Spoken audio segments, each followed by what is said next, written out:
காலை வெளியிலே ஆண்டவர் நமக்கு தருகிற வார்த்தை நீதிமொழிகள் 10வது அதிகாரம் 22வது வசனம். கர்த்தரின் ஆசீர்வாதமே ஐஸ்வர்யத்தை தரும், அதனுடைய அவர் வேதனையை கூட்டார். அன்பான தெய்வ பிள்ளைகளே, நம்முடைய ஆண்டவருடைய ஆசீர்வாதம் மாத்திரமே நமக்கு ஐஸ்வர்யத்தை தரும். இந்த உலகத்திலே நமக்கு எவ்வளவு படிப்பு, செல்வாக்குகள், எவ்வளவு உயர்வுகள் எவ்வளவு இருந்தாலும் ஆண்டவர் நம்மை ஆசீர்வதிக்கணும்னு நினைக்கணும். அதுதான் நமக்கு ஆசீர்வாதம், உண்மையான ஆசீர்வாதம். அவர் நம்மை ஆசீர்வதிச்சுட்டா இந்த உலகத்துல அந்த ஆசீர்வாதத்தை யாராலும் தடுக்கவே முடியாது. பிரியமானவர்களே, எவ்வளவு பிரச்சனைகள், எவ்வளவு போராட்டங்கள் வந்தாலும் ஆண்டவரிலே, அவருடைய வார்த்தைகளிலே, அவருடைய கட்டளைகளிலே நாம் நிலைத்திருக்கும் போது, அவருடைய பிள்ளைகளாய் உண்மையுள்ளவர்களாய் இந்த உலகத்துல வாழும்போது அவர் நம்மை ஆசீர்வதிப்பார். அந்த ஆசீர்வாதம் இன்றைக்குமே ஐஸ்வர்யத்தை மாத்திரமே நம்முடைய வாழ்விலே தரும். அதனோடு அவர் வேதனையை கூட்டுகிற தெய்வமே அல்ல. பிரியமானவர்களே, இந்த நாளிலே இந்த வார்த்தையை அவனுடைய சமூகத்துல அறிக்கையிடுவோம். இவரே இப்படி சொல்லி இருக்கிறதே, நான் உம்முடைய பிள்ளை அல்லவா, உம்முடைய ஆசீர்வாதத்தினால் என்ன நிரப்புங்கப்பா என்று சொல்லி நம்ம கேட்கும் போது இந்த நாளிலே ஆண்டவர் அவருடைய ஆசீர்வாதத்தினால் நம்மை நிரப்ப அவர் வல்லவராயிருக்கிறார். பிரியமானவர்களே, இந்த நாளிலே தியானிக்கும்படியாய் லூக்கா 15வது அதிகாரத்தை நாம் எடுத்துக்கொள்வோம். பிரியமானவர்களே, இந்த லூக்கா 15வது அதிகாரத்திலே பார்க்கும்போது இழந்து போனதை தேடுகிற நம்முடைய ஆண்டவர் என்று கூட இந்த அதிகாரத்துக்கு ஒரு பெயரை வைக்கலாம். பிரியமானவர்களே, இழந்து போனதை தேடுகிறதுல கரிசனை உள்ள ஆண்டவர். பாருங்க, இதுல பார்க்கும்போது ஆண்டவர் ஒரு ஆண்டவர் இயேசு கிறிஸ்து இந்த உலகத்துல வாழ்ந்த போது அவர் ஒரு உவமையை சொல்லுகிறார். அதுல சொல்லப்பட்டிருக்கிற 3 உவமைகளுமே, 3 காரியங்களுமே இழந்து போனதை ஆண்டவர் எப்படி கரிசனையோடு தேடுகிறார் என்பதை அழகாக இந்த அதிகாரம் நமக்கு சுட்டி காட்டுகிறது. இல்ல பாருங்க, முதலாவது உவமையில ஒரு மனுஷன் 100 ஆடுகளை உடையவனாயிருந்து ஒன்று காணாமற் போனால் 99 ஆடுகளையும் வனாந்திரத்துல விட்டு காணாமற் போன ஆட்டை கண்டுபிடிக்கும் அளவும் தேடி திரியானோ?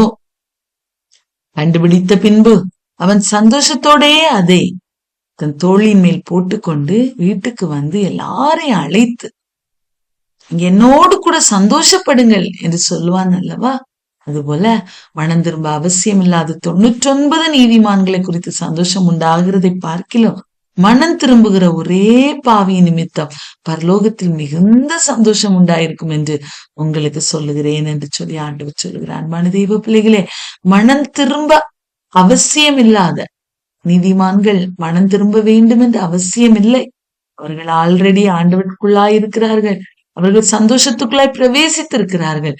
ஆனா மனம் திரும்புகிற ஒரே பாவி நிமித்தம் பரலோகத்துல மிகுந்த சந்தோஷம். அந்த பாவியை அவர் தேடி கண்டுபிடிக்கிறவராயிருக்கிறார்.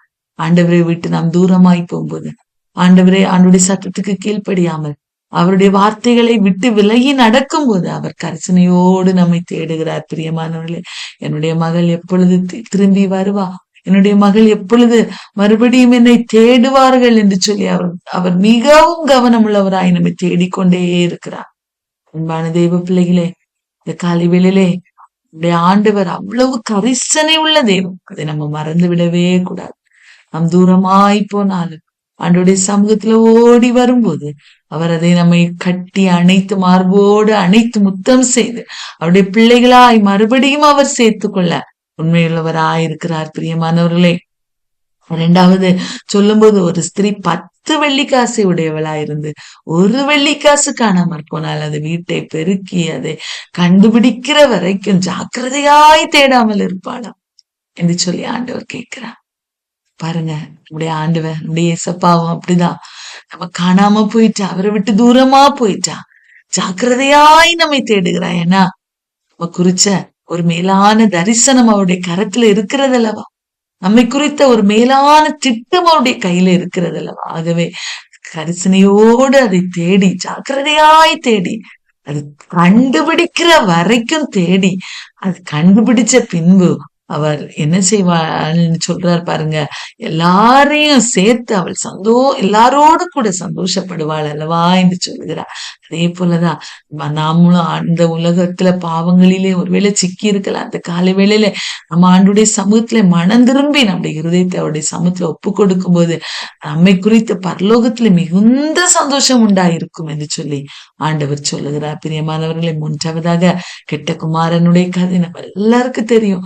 பாருங்க, கெட்ட குமாரன் தன்னுடைய தகப்பனாருடைய எல்லா ஆஸ்திகளையும் அழித்து போட்டு அவன் துஷ்ட ஒரு மனிதனாய், தகப்பனை வேதனைப்படுத்துகிற மனிதனாய் தூர தேசத்துக்கு அவன் கடந்து சென்றான். ஆனா நடந்தது என்ன? அங்கே அவனை விட்டு பணம் இருக்கிற வரைக்கும் எல்லாரும் அவனோடு கூட இருந்தார்கள். பணம் அவனை விட்டு குறைந்து போன போது எல்லாரும் அவனை விட்டு விலகி ஓடிட்டாங்க.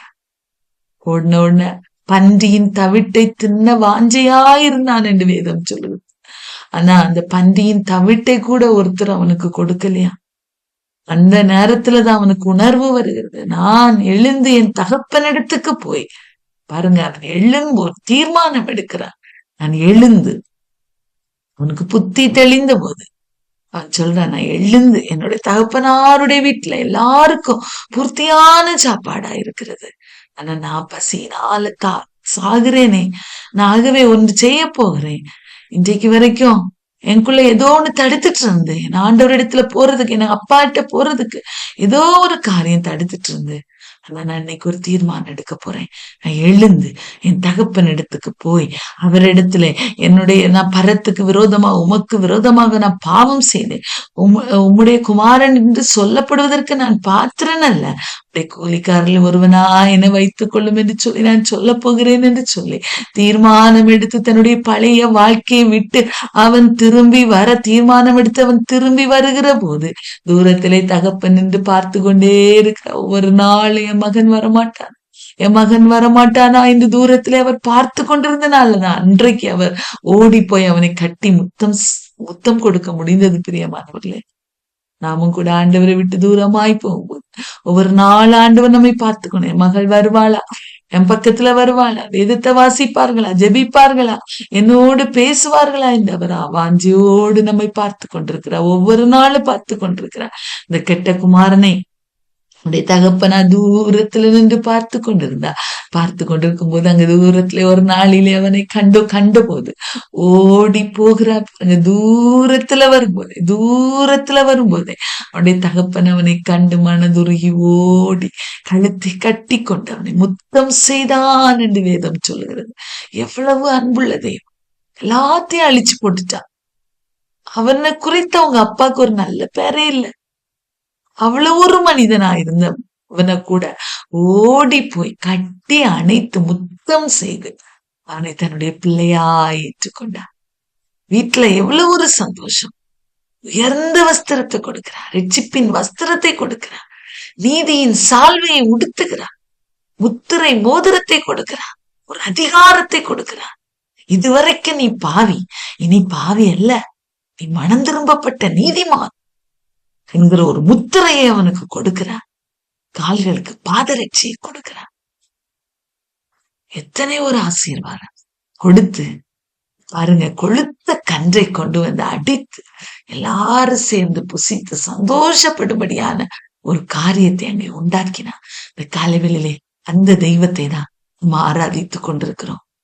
அன்பான தெய்வ பிள்ளைகள் எத்தனை முறை தூரம் போனார் அப்படியே ஆண்டவர், அப்படியே ஏசப்பா நம்ம பார்த்துக்கிட்டே இருக்கிறார். அவர்கிட்ட ஓடி போகும்போது கட்டி அணைத்து முத்தம் செய்து நம்மை மேன்மைப்படுத்தி உயர்வான வஸ்திரங்களை மறுபடியும் நமக்கு தந்து நம்மை அழகுபடுத்த நம்முடைய தெய்வம் உண்மையுள்ளவராயிருக்கிறார். ஒருவேளை ஏதோ ஒரு காரியத்துல மனம் திரும்ப முடியாம இருக்கிறீங்களா? இந்த காலை வேளையிலே ஆண்டுடைய சமூகத்துல மனம் திரும்புவோமா? இந்த மனம் திரும்புகிற ஒரே பாவி நிமித்தம் பரலோகத்துல மிகுந்த சந்தோஷம், அப்படியே ஆண்டுடைய இருதயத்துல மிகுந்த சந்தோஷம் உண்டாயிருக்கு. அவரை சந்தோஷப்படுத்துகிறவர்களா இந்த காலை வேளையில மாறுவோமா? நம்ம ஆண்டுடைய சமூகத்துல அப்படி இருதயத்தை ஒப்பு கொடுப்போம். ஆண்டவர் நிச்சயமாய் பெரிய காரியங்களை நம்முடைய வாழ்விலே செய்வா.